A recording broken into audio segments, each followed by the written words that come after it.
Awesome. Guys, congratulations on the film. Thank you. It's very rare that I come out of a film feeling that I've been kind of changed and my perspectives have kind of changed. I just wondered for you as actors, you've done some amazing work that you hope kind of touches you and is kind of personal, or you find some connection. How much did you connect to this? And after you read it, did you feel there was a bit of a change in you and your kind of understanding of the condition and the people?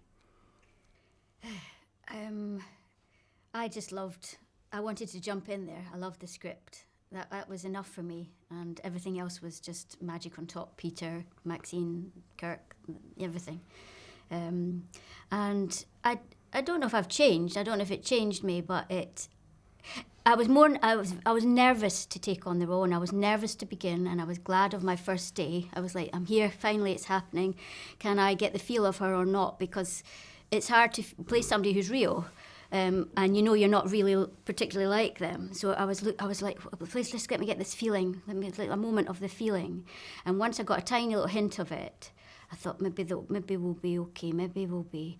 And then just as time passed, I thought, I love this. I love working in this way. I love the way Rob's working. I love the way Kirk's working.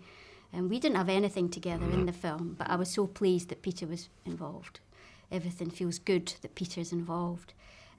So it felt a safe but dangerous at the same time, a bit of danger, which I like. So. Yeah. It's the experience of doing it. Yeah, like Shirley, it doesn't change you per se, but it certainly makes you open to what it's about.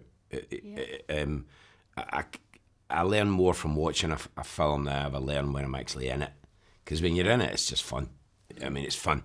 And you're trusting the folk around you to just, to travel and see and play around. It's play. So when you actually see it, and it's all put together, you realise, all right, so that's what it's all about, And so I learned quite a bit watching it. I had a lot, and I'd read the script, but it was only when I watched it, it's like, all right, okay, oh God, it was a more physically demanding journey than I thought for John, and also that even though he gets a certain credit from the establishment, it doesn't make the day-to-day living of it any easier, not that it's a hanky job. He's not looking for sympathy in any shape or form, but it certainly doesn't make his life any easier.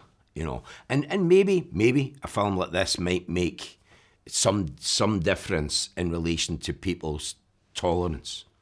And I think that's kind of maybe more than anything what it comes down to is tolerance. Like I heard John this morning at breakfast. I think I did. And this is a posh hotel, and I'm sat there, and I thought I heard a hoot. And I thought, now that sounds familiar. Yes. And I went looking for him because I had a spare seat at my table. So I went looking for him, but I couldn't see him. And then I found out later he was round the corner. Now, I'm not suggesting this nice posh hotel put him in the corner. I don't know whether he asked to be a particular seat. I'll be curious to find out, But from my end, it was something I'd never normally think about, to go looking for someone with a particular condition to come and sit next to me. He doesn't need me to get through a day of his life, but it raises questions like, did he ask to sit in the corner, or was that given to him?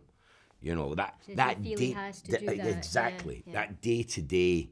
And to go back to the mum, the extraordinary thing about mum, who's still with us, I mean, she's not, it's the real mum exists, is where on earth do you go with that kind of guilt? Where do you go with that? You didn't do the admirable thing. Nobody's making a film about you bringing up a kid with what would be a recognised disability. And what's remarkable about Shirley's performance and the film is that it doesn't condemn, and that's important, because it's not everybody that steps up to the mark, because they can't. They don't have the energy. They don't have the personality. They don't have the wherewithal. I believe she tried, and. What do you do with it? I think even the documentary might not have happened, because if it hadn't been for her, because of I think she went to see doctors at some point, and somebody knows somebody. So there's a boy if you're looking to do a documentary, there's a boy I've heard of that's got this.